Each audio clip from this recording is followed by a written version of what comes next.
So here we go. This is a high gear clutch drum out of a Power Glide. Came out of the 69 Nova of Donnie Durenberger's. We got to looking at them. We were doing a little bit of inspection. I don't know if you can see this up close, but some of the clutch lining is delaminating. We're gonna put a new clutch pack in here. We'll probably upgrade it to 8 clutches. 1, 2, 3, 4, 5, 6, 7. There's 7 in it now, so we'll clean up where the rings ride off the pump. We'll put a new Teflon bushing in it. We'll polish the drum, and we'll cut the piston down to accommodate a new clutch pack. We'll take you through it from start to finish, show you the way we do it here. As you can see, we took it over to the spring compressor, compressed this, took the snap ring out. We're going to remove all the return springs.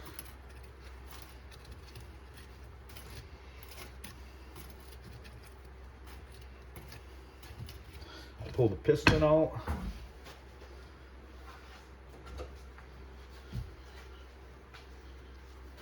Remove the lip seals. There's one inside of here. You got to make sure the lip faces down. We're going to replace that one also.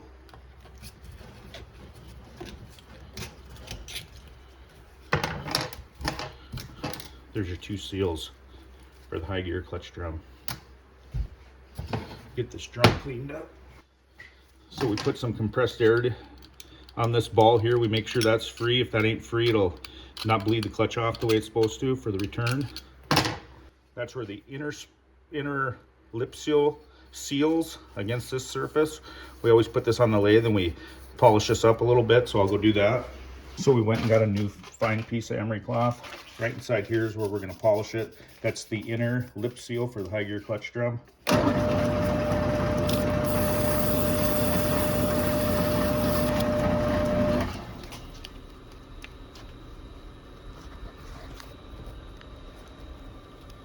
Real nice surface for that new seal. As you can see, we barely had that tight in there. We don't want to bend these.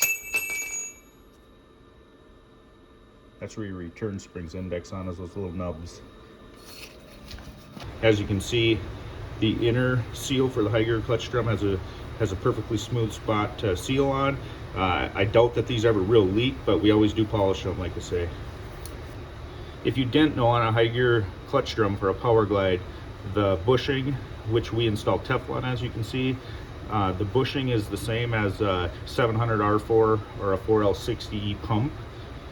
So keep that in mind if you're ever looking for bushing. It's the same one as the pump on a 700 R4 or 4L60E.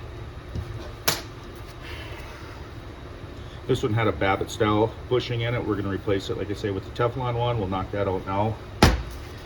We use the little shoulder there as a reference of how far to push the bushing in.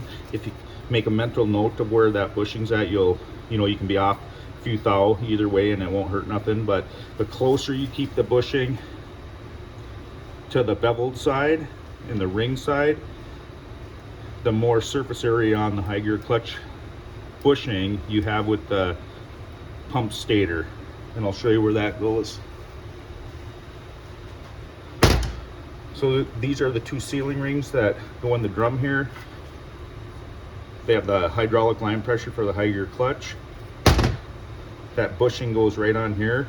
So if you have it too deep, it won't have as much surface area on the stator where the bushing rides. So like I say, use this for a reference, push it in that far and it'll cover the whole surface area. Another thing we're gonna do with Donnie's transmission is we're gonna rollerize the pump. We'll show you that in a later video, but for now, high gear clutch drum rebuilding.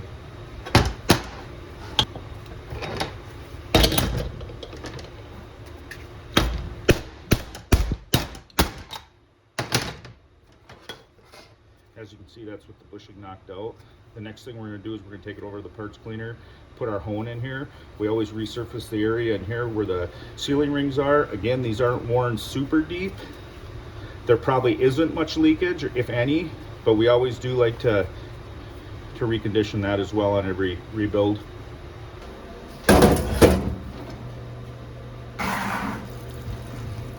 We just use a 3-way hone, real small, not real aggressive on the spring. You can adjust the tension by adjusting this nut here up and down. So as you can see, where the sealing rings are, I'll show you what it looks like when we're done. It doesn't take a lot. Make sure your stones are sitting flat.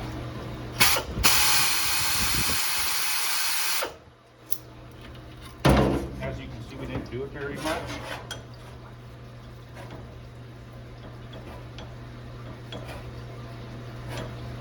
Sometimes you got to do it another time.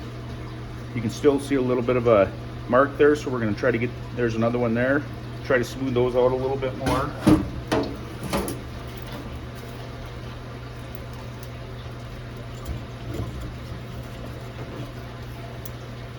Again, make sure the stones are sitting flat. Sometimes they want to kick over.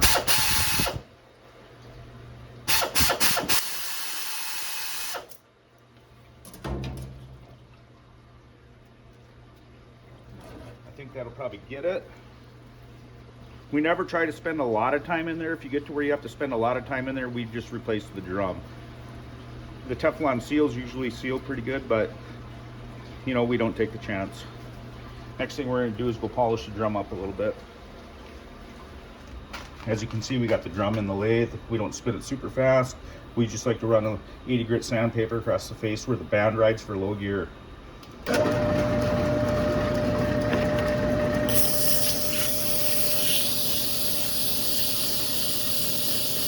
Again, it doesn't take a whole lot off. It just, you know, knocks any high spots off. If a guy had to get real carried away, you know, if the grooves were too big, we would just probably opt to put a different drum in it. And this is just your OE standard Power Glide drum. Real nice. When we put the new bushing in, we always put it in from where the rings were side. That way you don't have to push it through as far. It takes an edge off of the bushing, which holds it tight. We'll just knock this in from this side.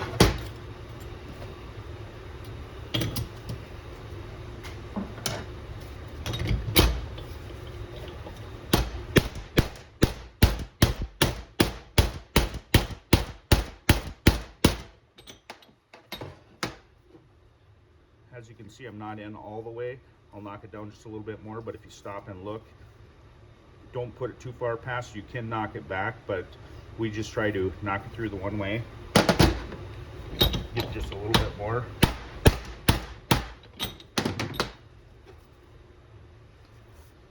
It's about perfect, right where we like it. What we'll do next is pitch these. We'll put all new stuff in it for this build. Like I say, the high gear clutch plates are starting to laminate. These are probably, honestly, 10-15 years old, maybe have, you know, 1,000 passes on them. We're going to put a smooth face in them. These are a waffle style.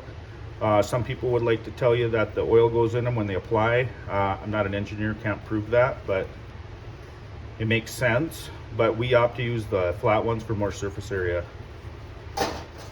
Like I say, it had 7 frictions in it. We're going to see if we can get 8 in this one. If we use 60,000 steels and friction, sometimes we can cut the piston down enough.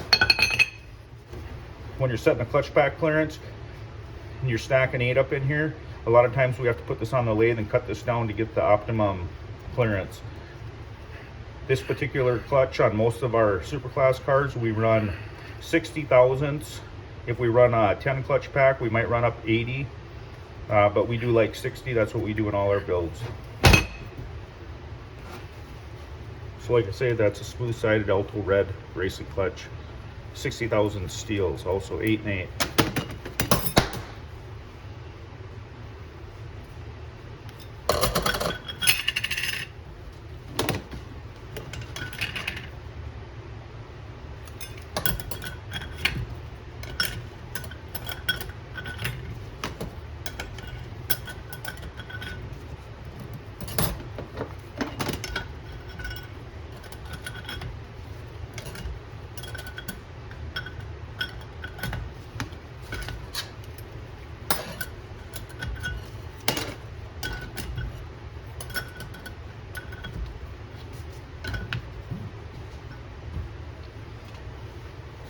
We're going to check the high gear clutch pack clearance. I think we're definitely going to have to cut it down. Right now it looks like we don't have much for clearance, but we'll measure it. When you're measuring it, you got to go to where the pressure plate sits on this step or shelf.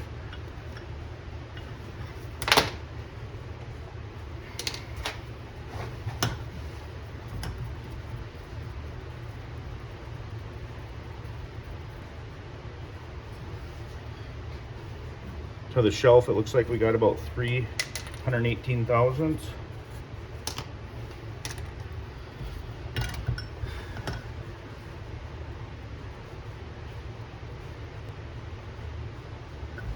To the clutch, we got 308.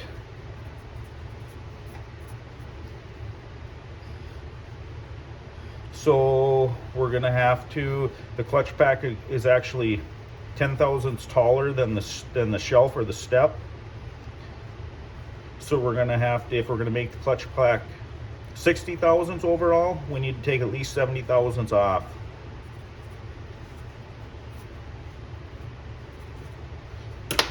So what we'll do now is we'll go machine the piston down 70 thousandths. We'll go machine this surface off 70 thousandths. I'll go mock it up in the lathe.